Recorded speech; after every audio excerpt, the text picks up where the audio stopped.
은혜 다시 일어서게 하는 힘.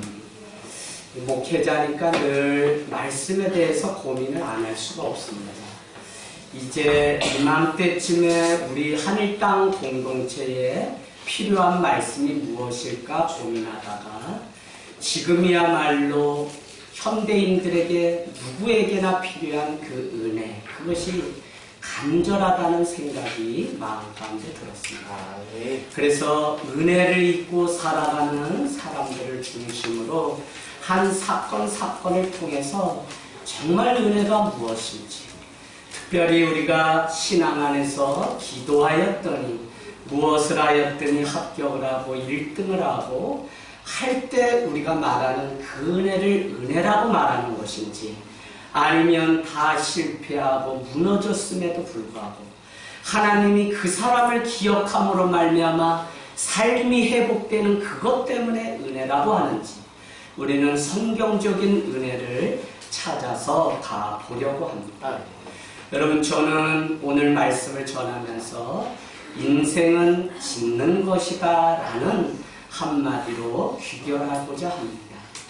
아침에 이렇게 교회로 오면 저도 일찍 나와서 목양실에서 말씀을 읽고 또 읽고 본문도 읽고 설교 또 원고도 다시 했습니다. 그거를 저는 말씀을 짓는다고 그렇게 이야기합니다. 그런가 하면 오늘 하루 만나러 여러분을 섬기려고 집사님들이 또 남보다 몇 시간 일찍 와서 이제는 인원도 제법 돼서 오늘 썰어온 거 보니까 보통 많이 썬 게 아니에요. 그래서 지난밤 그냥 한석봉 어머니처럼 떡을 썰듯 설지 않고서는 이렇게 많이 해올 수가 없어요. 그래서 누군가의 사랑을 감사하고 그 사랑에 그 호의를 받아줄 수 있는 것이 진짜 사랑이라는 생각. 이 말씀 무엇이냐면, 여러분 늦어도 좋습니다. 꼭 식사하고 하나라도 여러분에게 최선으로 먹이려고 하는 누군가의 사랑, 주는 것도 귀하지만 받는 것도 사랑이라는 인간의 그 성숙함을 우리는 알아가기를 원합니다. 그래서 목회자는 말씀을 짓고 또 성도는 부엌에서 밥을 짓고, 그러고 보니까 우리 인생을 한마디로 말하라면 짓는 겁니다. 성경에도 이미 너희는 지혜로운 건축자가 되어서 그냥 함부로 사는 게 아니라 내 인생의 지혜로운 건축자가 우리 스스로가 되어서 어떻게 살아가야 될지를 늘 기억하라고 하시는 말씀이 있다는 것입니다. 그래서 여러분, 오늘 저는 잘 내 인생을 지으려면 반드시 우리 가운데 놓치지 말아야 될 한 단어가 있습니다. 그것은 동거가 아니라 동행이라는 단어입니다. 성경은 우리에게 성공에 대해서 기록하고 있는 것이 아니라 승리에 대해서 말씀하고 있습니다. 일에 대해서 말씀하고 있는 것이 아니라 관계에 대해서 우리에게 말씀하고 있습니다. 그래서 교회가 수도 없는 많은 일을 하지만 일로 끝나버리면 아무 은혜도 되지 않고 그 일이 되었다고 해도 우리는 더 이상 그 안에서 은혜를 볼 수 없어요. 그래서 여러분 자신이 무엇을 할 때 다 이것을 관계 맺는 것, 저 사람과의 관계 맺기 위해서 오늘 우리가 음악회를 하고 봉사를 하고 예배를 하고, 그래서 여러분 그냥 주님 앞에 내 신앙 때문에 하나님만 바라보기 위해서 왔다는 것 물론 맞습니다. 그러나 여러분은 어디까지 지평을 확장해야지 균형 있는 밸런스가 있냐면, 내가 날마다 살아가는 이웃들 속에 하나님이 드러나게 하는 삶, 거기까지 살아내는 것을 봐야 돼요. 그래서 여러분 오늘 동거가 아니라 동행하는 삶을 살 때 우리는 내 인생을 아름답게 지는다고 말할 수 있습니다. 우리가 누구와 동행하죠? 첫 번째는 하나님과 날마다 동행합니다. 그래서 호람대오의 신앙을 가지고 우리는 이 가을, 오늘 이 주일 정해진 시간에 하나님 앞에 모였다는 것입니다. 각자의 사정이 있고 눈물이 있고 아픔이 있지만 그럼에도 불구하고 우리가 하나님 앞에 왔다는 것은 주님을 예배하려고 왔기 때문에 그분을 예배하고 동행하는 시간이 되기를 원합니다. 네. 그런가 하면 목회자인 저는 양떼들과 동행하는 삶이죠. 그런가 하면 우리는 다 성도이기 때문에 서로 지체들 안에서 동행하는 삶, 가족 안에서도 가정 안에서도 서로 동행하는 이 삶을 살아갑니다. 그러나 더 중요한 것은 오늘 붕해가 있기는 하지만 늘 제 심중에 담고 살아가는 것. 그건 뭐냐면 오늘 우리가 나누는 이 말씀, 들은 이 말씀과 여러분의 삶이 날마다 동행할 때 아멘. 여러분은 승리하는 삶을 살 수 있습니다. 아멘. 그래서 여러분 2020년을 준비하면서 다른 계획 하나도 안 세워도 돼요. 내 인생 하나님의 말씀 위에 건축하겠다고 하는 그 분명한 지혜로운 건축자, 그것이 분명히 됩니다. 여러분의 삶은 그 세상도 우리를 흔들 자가 없다는 사실을 깨닫고 살게 되기를 원합니다. 아멘. 여러분, 우리가 살아가는 이 세상은 수많은 약속으로 이루어져 있습니다. 이 약속이 확고하지 않기 때문에 문제가 될 때가 있는 것이죠. 막연함 뒤에 숨어서 그냥 가다 보면 그냥 인생이 지어져 가는 줄 알고 우리는 너무 많은 스스로의 속임 가운데 살아가고 있습니다. 우리는 모든 것이 약속으로 되어 있고 사인으로 되어 있다는 사실을 파란 불일 때 사람들은 걷는다는 약속이 있습니다. 빨간 불일 땐 절대 가지 말라고 하는 약속이 있습니다. 11시가 되면 우리는 하나님 앞에 예배를 드리기로 약속에 의해서 오늘도 모여 있습니다. 그런데 더 놀라운 것은 우리는 하나님의 약속의 말씀으로 인해서 서로 같은 마음, 같은 뜻, 같은 소망 가운데 살아가고 있다는 것입니다. 오늘 우리가 읽은 이 모세의 이야기 다음에 등장하는 여호수아, 저는 특별히 기생 라합의 이야기를 은혜 다시 일어서게 하는 힘 첫 번째로 잡은 이유는 도저히 우리가 인간의 세상 보편적인 합리적인 생각으로 가져보면 그의 인생 가운데 은혜가 임할 이유는 하나도 없습니다. 그럼에도 불구하고 하나님의 은혜가 임하였다는 것이 우리에게 은혜가 그런 것이구나. 나는 노력했어요. 나는 열심히 했어요. 나는 뭐 할 자격을 얻었어요. 그럼에도 불구하고 스스로 생각해보면 아무것도 아니라는 고백. 그럼에도 불구하고 그 영혼을 잊지 않고 그 위에 쏟아 부으시는 무더기 같은 인생에 찾아오셔서 덤으로 은혜를 부어서 오늘 하루뿐만 아니라 내일을 살게 하시는 그 은혜. 자격은 없지만 하나님 때문에 지금 살아가고 있다는 이 고백이 바로 은혜의 고백이라는 것입니다. 여러분, 모세는 우리 오늘 신명기 34장 7절로 가보세요. 34장 7절. 이미 모세는 죽게 됩니다. 120세. 하나님이 아브라함을 통해서 가나안 땅과 큰 민족을 이루겠다고 창세기 12장 1절, 2절, 3절에는 이미 약속하셨어요. 그 말씀의 약속대로 이 성경은 이루어져 가고 있습니다. 그런데 오늘 모세는 이스라엘 백성을 바로의 그 궁전에서 이끌어냈음에도 불구하고 들어가지 못했다는 것입니다. 그 이유는 다른 것이 아니라 신명기 34장 7절은 그는 아직 눈이 희미하지 않고 기력이 쇠하지 않음에도 불구하고 죽었다고 말씀하고 있습니다.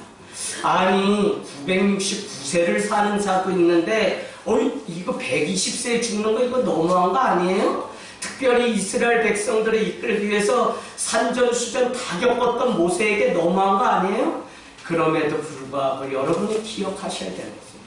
오늘 우리를 살려두신 이유는 아직 감당해야 될 사명이 있기 때문이지, 이 사명이 내 삶에 끝나게 되면 우리도 눈도 밝고 기력도 아직 남아있어도 걷어가시는 하나님의 그 일하심이 있다는 것입니다. 그래서 여러분, 오늘 모세의 뒤를 이어서 누가 여호수아가 이스라엘 백성을 이끌고 가나안에 가는데 1장 2절 말씀 보세요. 여호수아 1장 2절. 너는 요단을 건너 이 백성과 더불어 일어나 내가 내게 지시한 땅으로 모여 가라고 명령하고 있습니다.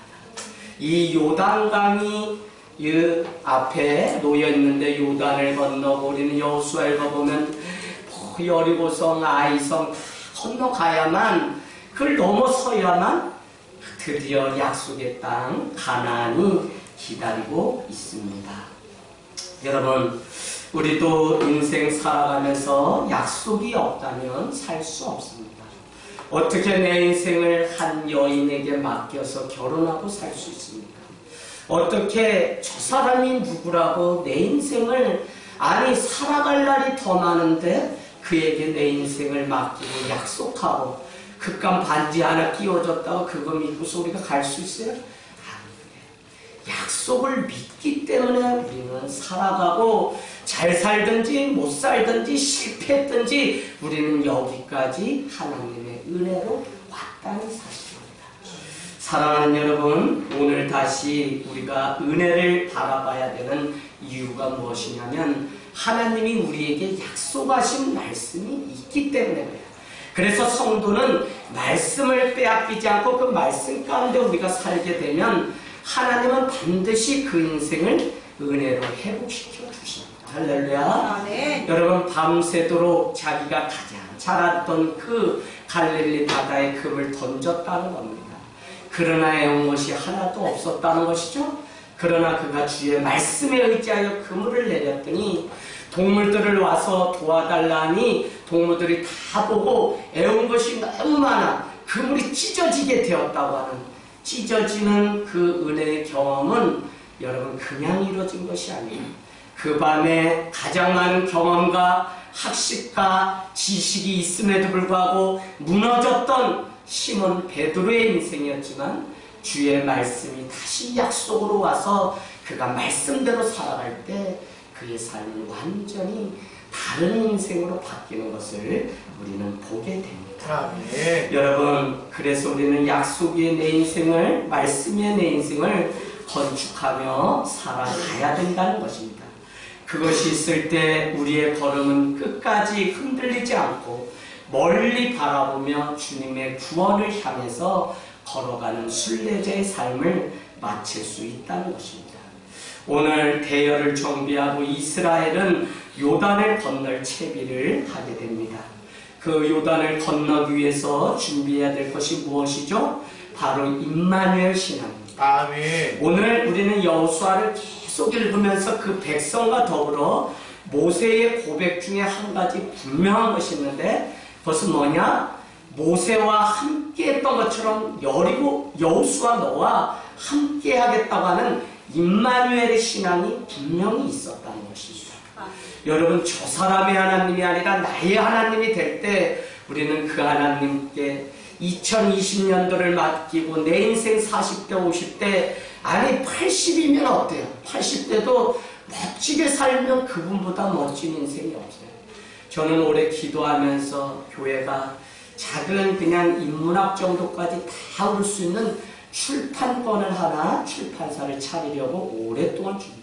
저도 뭐 그냥 문단 등단하라 여기저기에서 시 등단하라 막 열려요. 제가 그러고 싶지 않아요. 그냥 우리 교회에 하나 출판사가 있으면 신앙에 대해서 같이 논하고 교회를 세울 수 있습니다.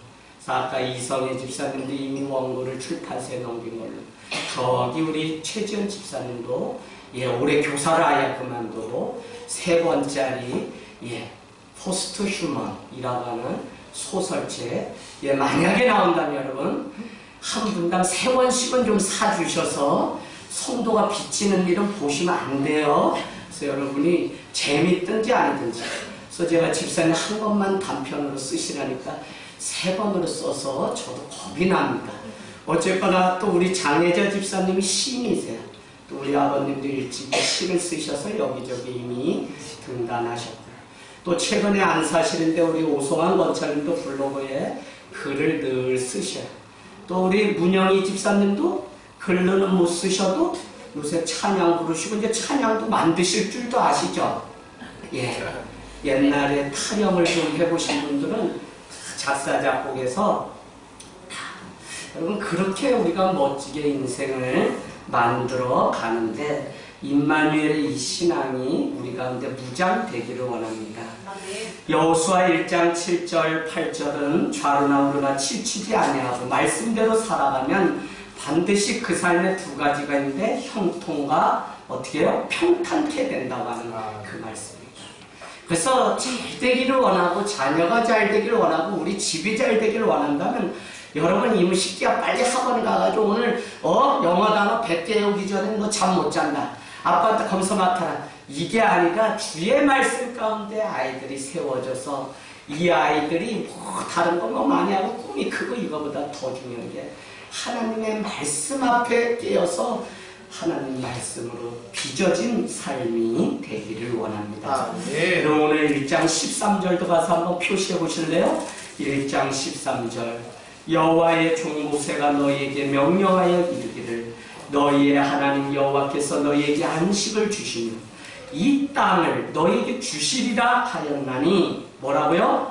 너희는 그 말을 기억하라. 주님의 말씀을 기억하라고 오늘 명령하고 있습니다. 여러분 말씀 듣는 말씀에서 끝난다면 이 말씀은 아무것도 아닙니다.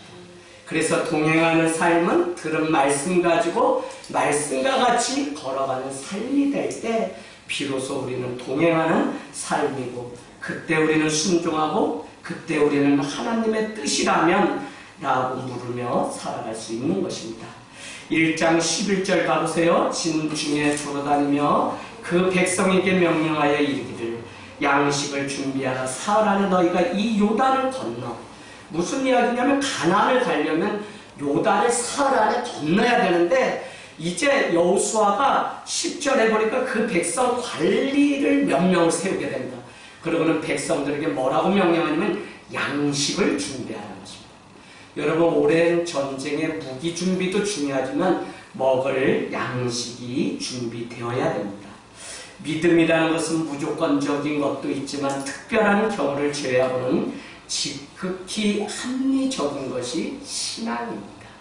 비도덕적, 비윤리적인 행태가 한국교회 안에 왜 일어나냐면 신앙은 그냥 우리의 이성과 생각을 초월해서 일하시는 하나님의 은혜가 있을 뿐이지 그 은혜를 따라 살아가는 우리는 도덕적이고 누구보다도 윤리적인 삶을 이 윤리가 뭐 잘잘못 가리는 윤리가 아니라 합법적으로 그래서 여러분 로마서 12장에 보면 너희는 거룩히 주님 앞에 드릴 영적 예배니라 하는 영적은 NIV 버전으로 보면 로직이라고 됐어요. 로직은 뭐냐? 합리적이라는 단어입니다.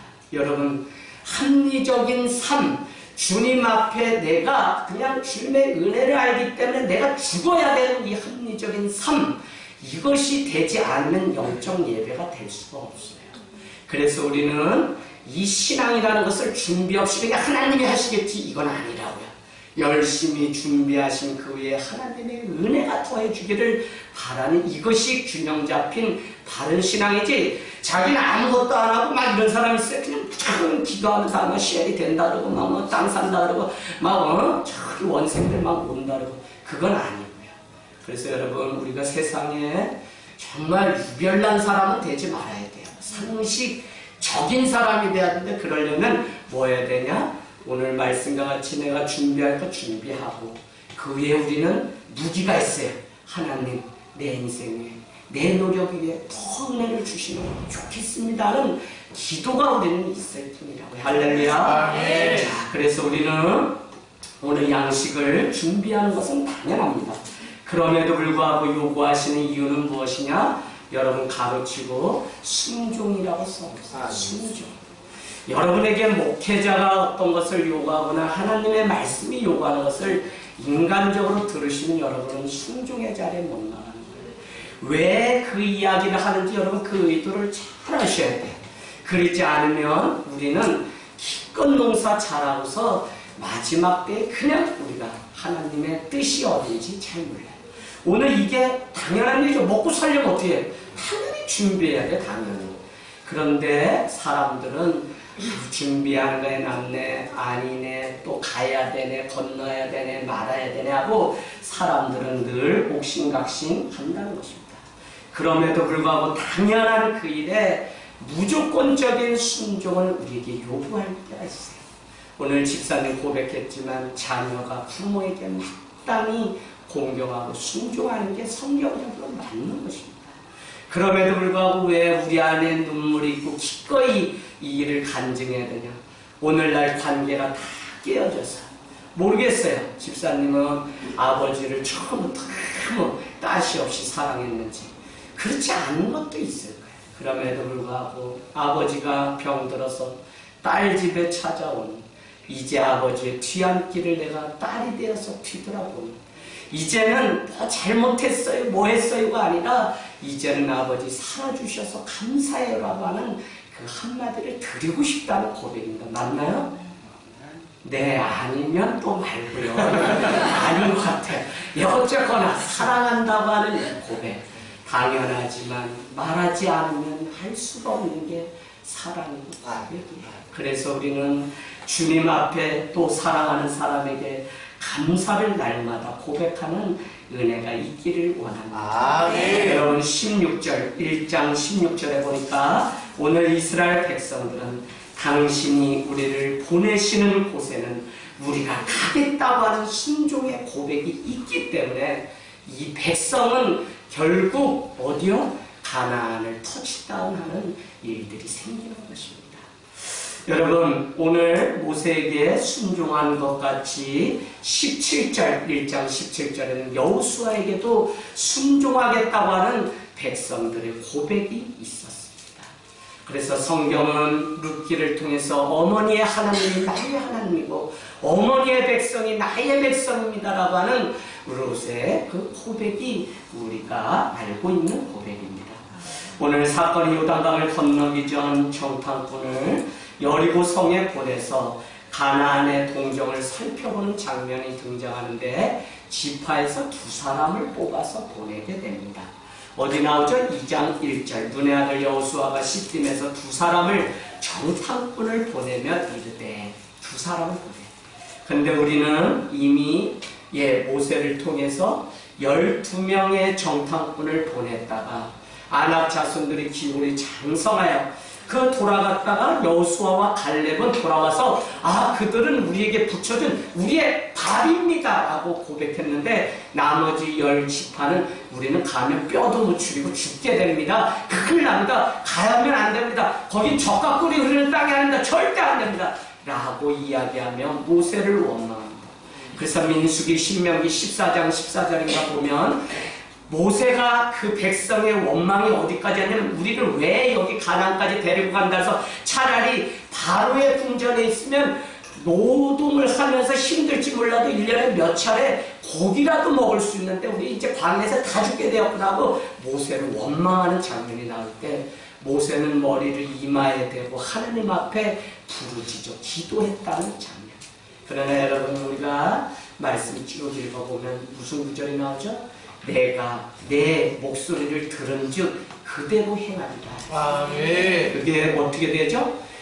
돌아가면 우린 죽는다고 말했던 사람들은 결국 그 광야에서 다 죽게 되고 그래도 여호수아 갈렙 중심으로 우리는 가야 됩니다라고 하나님의 약속의 말씀을 붙잡고 갔던 자만 살아남는 것이 바로 남은 자, 렘넌트 이 구약이 우리에게. 그래서 구약의 구원가는 점점점 좁아져요. 포로 가운데서도 끝까지 참고 남는 자. 그러나 예수 그리스도의 십자가가 오면서 신약에는 어떻게 누구든지 예수를 주로 고백하면 다 구원을 얻는. 그래서 예수에서 12제자, 70인의 제자, 120명의 3,000명, 5,000명의 제자들이 세례를 받더라. 그러나 요한복음 3장 16절은 누구든지 독생자 예수 그리스도를 믿으면 구원을 얻는다는. 그래서 조건은 분명합니다.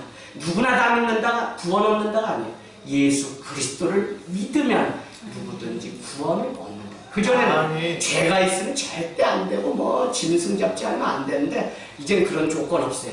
오직 예수 그리스도의 은혜로만 우리는 구원을 얻는다는 것입니다. 아멘. 여러분, 하나님의 뜻은 가나안에 가는 것인데 이스라엘 백성들은 말이 된다 안 된다, 산다 죽는다 다 갈라졌습니다. 그래서 그냥 7일이면 가는 그 거리를 어떻게 해요? 40년 뺑뺑이 돌았다는 이야기를 여러분께 말씀드렸습니다. 정탐꾼의 보고가 다 달랐던 것이죠.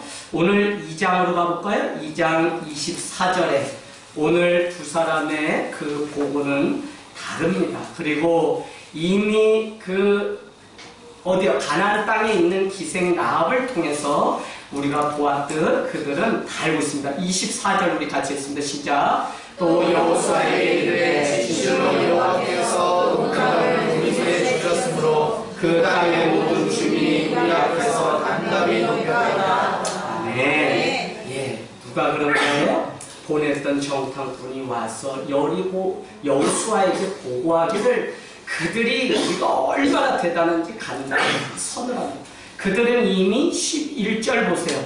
11절에 기생 라합은 위에서도 하나님, 아래서도 하나님, 하나님이 만유의 주가 되신다는 고백을 2장 11절에 이미 고백하고 있습니다. 그런가 하면 2장 9절 10절에도 말하되 여호와께서 이 땅을 너희에게 주신 줄을 내가 아노라. 누구의 고백입니까? 기생 라합의 고백입니다. 여러분, 이미 하나님은 일하시기 위해서 다 준비해 놓았는데 어떤 사람은 그것을 봐야만 믿는 사람이 있고 어떤 사람은 믿기 때문에 그것을 보고 가는 사람이 있습니다. 성경은 믿음이 왜 필요하다고 말씀하시냐면 감사함으로 하나님께 아뢰라 그러죠. 아니, 될지 안 될지, 응답 될지 안 될지 모르는데 어떻게 우리가 빌립보서 말씀처럼 감사함으로 아뢰 수 있어요? 우리는 이미 본자고 하나님이 행하실 것을 알기 때문에 될 것을 믿고 감사하기 때문에 감사함으로 아뢰라고 하는 기도의 원리가 우리 가운데 있습니다. 아멘. 여러분, 우리는 어떤 일을 할 때 정확한 정보를 얻으면 그 다음에 전략을 세우고 시대를 읽고 승리의 길을 볼 수 있습니다.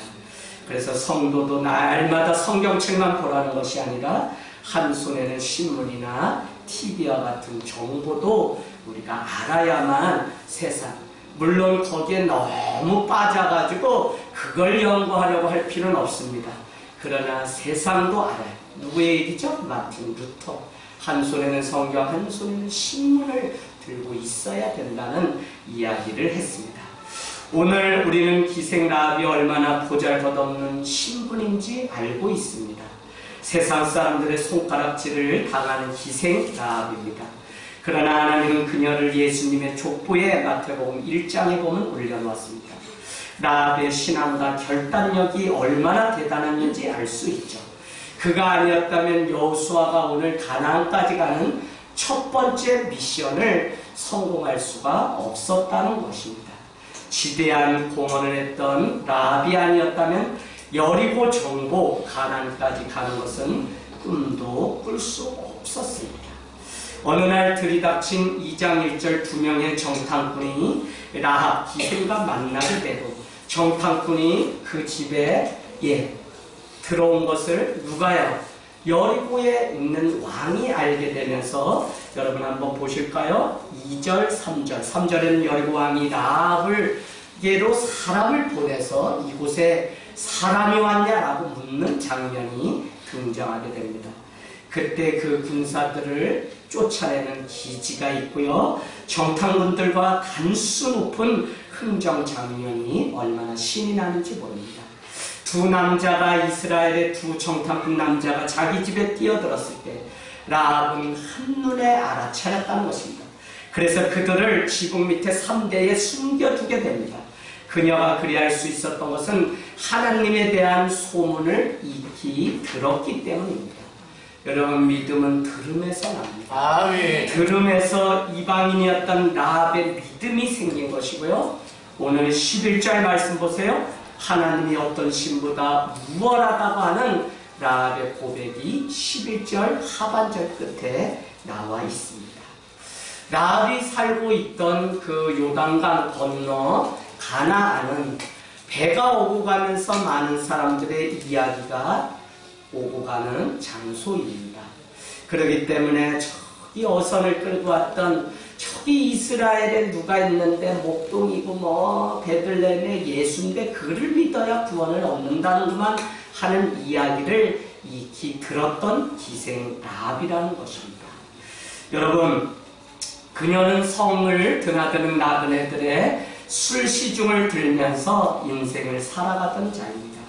라합은 언젠가 이스라엘 사람들이 쳐들어오면 여리고도 함락당할 것을 알고 있었기 때문에 2장 9절 이 땅을 너희에게 주신 줄을 내가 안다고 고백하고 있는 것이죠.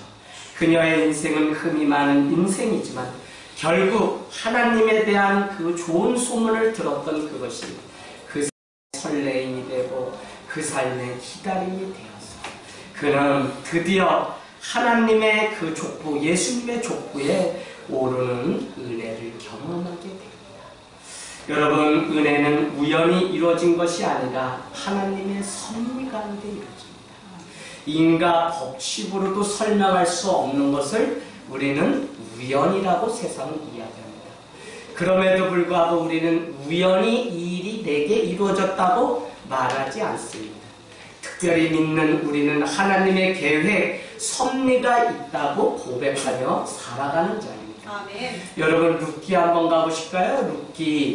룻기 어디죠? 룻기 2장 3절에 가보세요. 제 말이 아니라 룻기 2장 3절에 가면 저기 모압 땅에서 과부가 돼서 어머니 나오미를 따라 룻이 오게 됩니다. 그 룻은 와서 먹고 살기가 막막해서 어디를 가게 되냐면 룻기 2장 3절을 보니까 우연히 그 아말렉이라고 하는 그 가문에 보아스라고 하는 조카거든요. 보아스의 집에 밀이삭을 주시러 우연히 가게 된다. 우연히 여러분 표시해보세요. 그러나 여러분 바로 이어서 뭐라 그러죠? 마침내 누가 거기에 등장합니까? 보아스가 등장했다는 것입니다. 여러분, 우리는 우연히 사는 존재가 아닙니다. 우연히 사는 것 같죠? 그러나 하나님은 마침 하나님의 섭리대로 그곳에 사람을 준비하시고 일할 일꾼을 준비하시고 하나님의 계획이 이루어지도록 준비하신 마침의 하나님이라는 사실을 우리는 알게 됩니다. 오늘 은혜를 따라 살면 그물이 찢어질 정도로 채우시는 하나님의 섭리가 심은 베드로에게 있었던 것처럼 우리 삶 가운데도 그러하다는 것입니다. 그녀는 정탐꾼을 잡으러 온 군사들을 따돌리는 순방을력 있는 결단과 기지 속에서 라합의 확고한 믿음을 우리는 볼 수 있습니다. 사실 하나님에 대한 믿음이 있다고 해도 눈에 보이는 여리고 왕에게 복종하기 마련일 텐데 오늘 이 기생 라합은 그렇게 하지 않았다는 것이죠. 여러분, 세상이 요구하는 것을 어느 정도 함께 해야 우리가 그냥 적당히 살아가야 그렇게 살아가는 시대이지만 오늘 정탐꾼을 숨겨주는 이 반역행위를 하는 기생 라합의 모습, 여러분에게 오늘 마지막 때에는 목에 칼이 들어오는 때가 반드시 있습니다. 이것은 제 말이 아니라 전쟁이 나서가 아니라 성경 마태복음 24장에 난리와 난리가 나고 소문이 나고 지진이 나고 기근이 나고 불법이 성행함으로 사랑이 식어지니라 라고 말씀하시는 것은 데살로니가와 또 많은 서신서를 통해서는 전쟁이 일어난다고 이야기합니다. 그 전쟁 가운데 믿음을 지킬 수 있어야 되는데 많은 사람들이 배교할 때가 성경 말씀대로 있을 수 있다는 것입니다. 2장 4절 5절 볼까요? 과연 그 사람들이 내게 왔었으나 그들은 지금 여기 있지 않고 내가 어디 갔는지 알 수 없다. 그 사람들이 어두워 서문을 닫을 때쯤 되어 나갔는데 너희도 어서 빨리 그들을 쫓아서 서문이 닫히기 전에 빨리 쫓아가라고 말을 합니다. 여러분, 그 기생 라합의 이 지혜에 우리가 놀라지 않을 수가 없습니다. 왜냐하면요, 여러분, 어떤 사건이 벌어지게 되면 그것을 인정하는 편이 나는지 아닌지를 재빨리 아셔야 돼요. 여러분, 하늘땅 교회가 1년에 몇 차례 우리 오산에 있는 아파트와 빌라에 7만 장 정도를 가지고 초대장을 가지고 갑니다. 가면 수희 아저씨 문 다 잠겼어요. 또 그 아파트 큰 곳에 가서 잡히게 되면 그 걷는 것까지 다 걷어서 수거해서 와야 돼요. 그래서 한 7개 팀이 척척척척척척 가서 가면 앞에는 이미 7년, 9년 된 베테랑 목회자들이 앞에 서서 우우 하면 앞으로 가라는 전진입니다.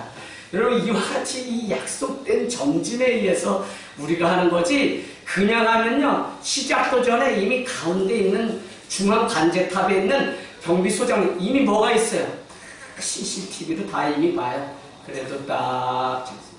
그런데 여러분, 제가 9년, 10년 되니까 한 가지 터득한 게 있어요. 이웃 주민들이나 누구를 아파트에서 딱 맞닥뜨리면 여러분 그때 어떻게 해야 되는지 아세요? 솔직히 고백하는 편이에요. 사장님, 아버님, 교회에서 나왔는데요, 여기 이번 주에 음악회가 있습니다. 한번 오시죠 하고 우편함에 넣는 것이 아니라 직접 드리는 편이에요. 그러면 그분들이 교회가 좋은 일 하네요. 그러면 저는 거기서 끝나지 않고 더 확신을 드리기 위해서, 아버님, 여기 동에 있는 분들은 아버님이 한번 다 주시면 어떨까요? 다 드리고 꼽지 않고 그냥 깨끗이 나갑니다. 여러분, 그냥 뭐 얘가 맞는지는 모르지만 오늘 딱 그가 알아차리고 왔을 때 기생라합은 속이지 않고 왔었다고 이야기하고, 그러나 빨리 해가 저물기 전에 너도 그들을 쫓아갔으면 좋겠다. 그러니 성문 닫기 전에 빨리 뒤쫓아가라는 말을 듣고 그들은 믿고 그렇게 가는 장면을 보게 됩니다.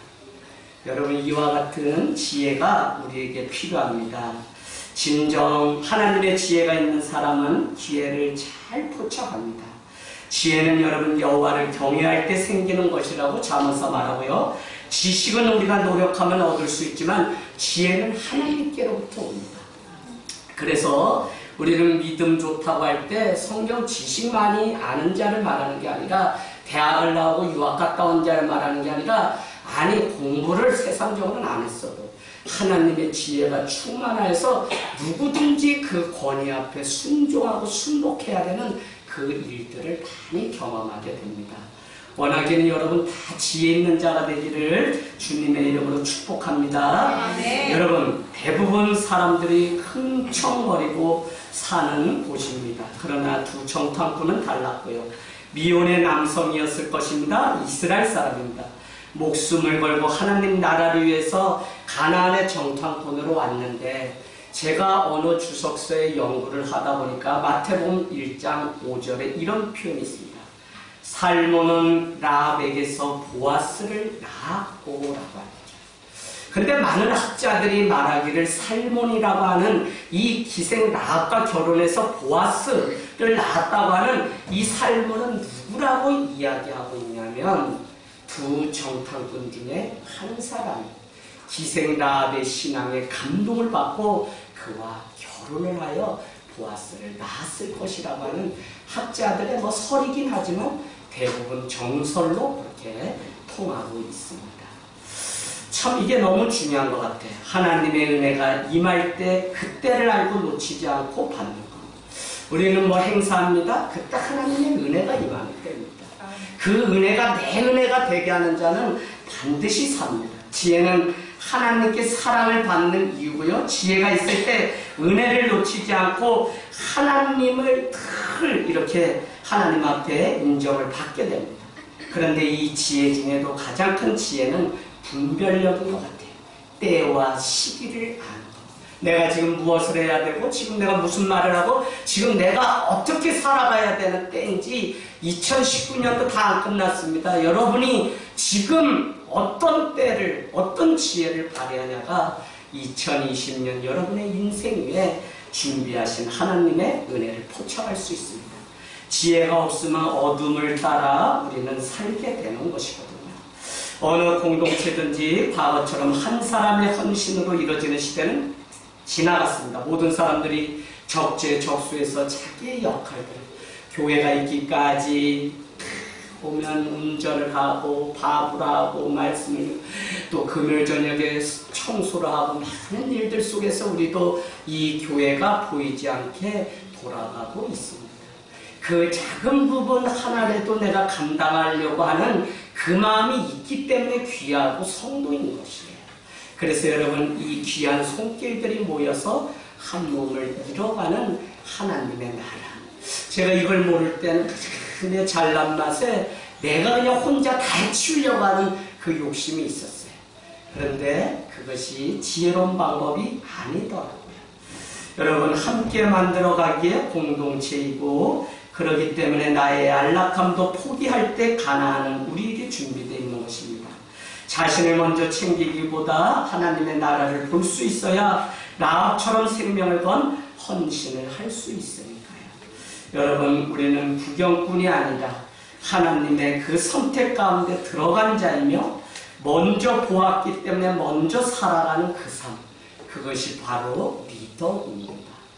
오늘 기생 라합의 삶, 두 명의 정탐꾼은 리더의 삶, 어떻게 예배 드리는 것이 참된 예배인지, 어떻게 살아가는 건지, 그것이 하나님을 믿고 살아가는 삶인지 보여줄 수 있는 이것이 오늘 기생 라합, 그냥 예수님의 족보에 올라갈 수 없었던 여인의 믿음이요 삶이었다는 것입니다.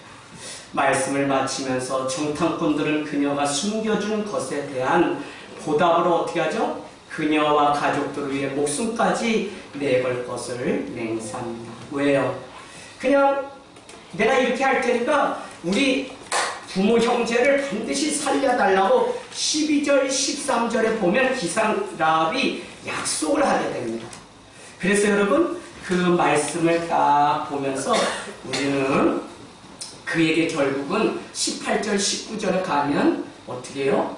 이 정탐꾼들이 그래, 내 부모들은 살려줄 테니 우리가 와서 뭐 할 때 너희들은 이렇게 해라, 소문밖에 뭘 보내거라 하고 약속을 하고 돌아오게 됩니다. 살몬, 아까 살몬 말했죠? 보아스에서 누구요? 라합과 함께해서 보아스를 낳았다. 보아스는 양차 쭉쭉해서 누구죠? 다윗과 같은 인물들이 있죠. 자, 살몬이 정탐꾼 중에 한 사람이 맞다면 살몬은 기생 라합의 신앙과 믿음에 놀랐을 것입니다. 어느 날 저녁에 찾아온 하나의 사건 때문에 기생 라합의 인생은 역전되는 것입니다. 드라마의 반전처럼 그는 왕같은 제사장의 신분으로 바뀌어서 구원을 얻게 되었습니다. 우리는 여러분 이 의미가 뭔지 모를 거예요. 우리는 그냥 예수 믿고 교회 다니면 구원 얻는다고 너무 쉽게 우리는 생각하지만, 이 당시에는 수많은 제사와 수많은 걸음을 품삯을 버리고 예루살렘이라고 정해진 한 곳에 가서 예배를 하고 대제사장을 만나야만 구원을 얻을까 말까 한 시대이기 때문에 오늘 여러분 이 구원을 얻었다고 하는 것이 얼마나 큰 축복인지 모른다는 것입니다. 여러분, 우리의 인생도 똑같아요. 하루를 살면서 얼마나 많은 하나님의 부르심이 우리의 발등 앞에 놓여있는지 모릅니다. 그 모든 순간 반응해야 하는 것이 우리죠. 무엇이 옳고 그른지 제대로 보지 못하면 돌이킬 수 없는 곳으로 빠지게 됩니다. 세상살이에 휩싸이고 있으면 판단의 기준은 더 애매모호해집니다. 왜 우리가 시험에 드냐면 원칙과 말씀대로 살지 않기 때문에 우리는 시험에 드는 거예요. 그 이유는 뭐냐? 은혜로 살던 삶을 포기하고 1년 내내, 아니 내 일생 평생을 은혜로 살지 않고 살다 말다 하기 때문에 우리 인생 가운데 시험이라는 게 찾아오는 것입니다. 여러분, 이 은혜가 우리 삶 가운데서 떠나면 우리는 아무것도 아닙니다. 세상살이에 휩싸여 살기 때문에 우리는 은혜를 더 이상 누리지 못하고 사는 거예요. 지금 하나님의 은혜를 택하는 삶을 살지 않으면 우리 안에 모든 악독과 노함과 분냄과 떠드는 것과 비방과 모든 악만 가득할 뿐이에요. 그래서 에베소서 4장 31절 32절은 그렇게 살지 말고 이건 버리고 오히려 서로 친절하게 하며 불쌍히 여기며 서로 용서하기를 하나님이 그리스도 안에서 너희를 용서하신 같이 하라고 말씀하고 있습니다. 반드시 마지막 때는 교회는 양을 구분해내고 참된 구원 입을 자를 구원해내기 위해서 성경을 보면 반드시 흔드는 과정이 있어요. 믿었다고 하지만 믿음도 흔듭니다. 교회도 흔듭니다. 그래서 그 흔듦은 이미 우리 가운데 왔어요. 그래서 우리가 하나님의 은혜를 덧입고 살아가는 인생으로 살 때만 우리는 승리할 수 있다는 것입니다. 하나님의 말씀이 여러분의 판단 기준이요 결단의 목표가 되기를 원합니다. 다음은 하나님께 역사하셨던 일에 대한 소문을 듣기만 하였을 뿐 그는 확신을 가지고 그 말씀 따라 사는 용단을 내렸습니다. 그 다음에 있어야 될 구체적인 처사는 평소에 살아왔던 삶의 기질을 발휘하는 순발력이 있었던 것입니다. 우리도 오늘 이 예배를 통해 예배를 드린다고 하는 것은 앉아있는 것이 아니라 주의 말씀을 통해 우리의 영안이 열리고 안목이 열려서 사람들이 보지 못하는 그것을 볼 때 하나님을 믿고 사는 게 이렇게 사는 거구나. 은혜가 이런 것이었구나. 내가 이걸 놓치고 살았구나. 하나님의 은혜가 있으면 사는 거구나. 그것 바라보고 살면 회복이 있고 자유가 있고 누가복음 4장 말씀처럼 눌린 자가 자유케 되고 포로된 자가 자유케 되는 것이 주의 말씀이었구나 라고 하는 우리의 안목이 열리는 일들이 있기를 원합니다. 여러분 오늘 말씀 제목과 같이 기생나합은 다 실패한 인생입니다. 사람들의 손가락질 뭐 헤어나와서 뭔가 칭찬받고 사람들 근처에 갈 거라고는 아무도 없어요. 다만 자신을 필요로 하는 술주정뱅이 남자들만 그득그득하고 그의 육체를 탐하려고 하는 사람들만 가득할 뿐 그는 예수님의 족보에 오를 이유가 아무것도 없습니다. 그러나 그 한순간에 마침내 찾아온 두 명의 정탐꾼을 그는 우연으로 여기지 않고 그 은혜를 붙잡으면 그 인생이 하나님 가운데 다시 살고 그래서 오늘 말씀과 같이 무작정 가지 말고 하나님의 말씀을 따라 걸어가면 삶에 하나님의 은혜가 임하기를 주의 이름으로 축복합니다. 아멘.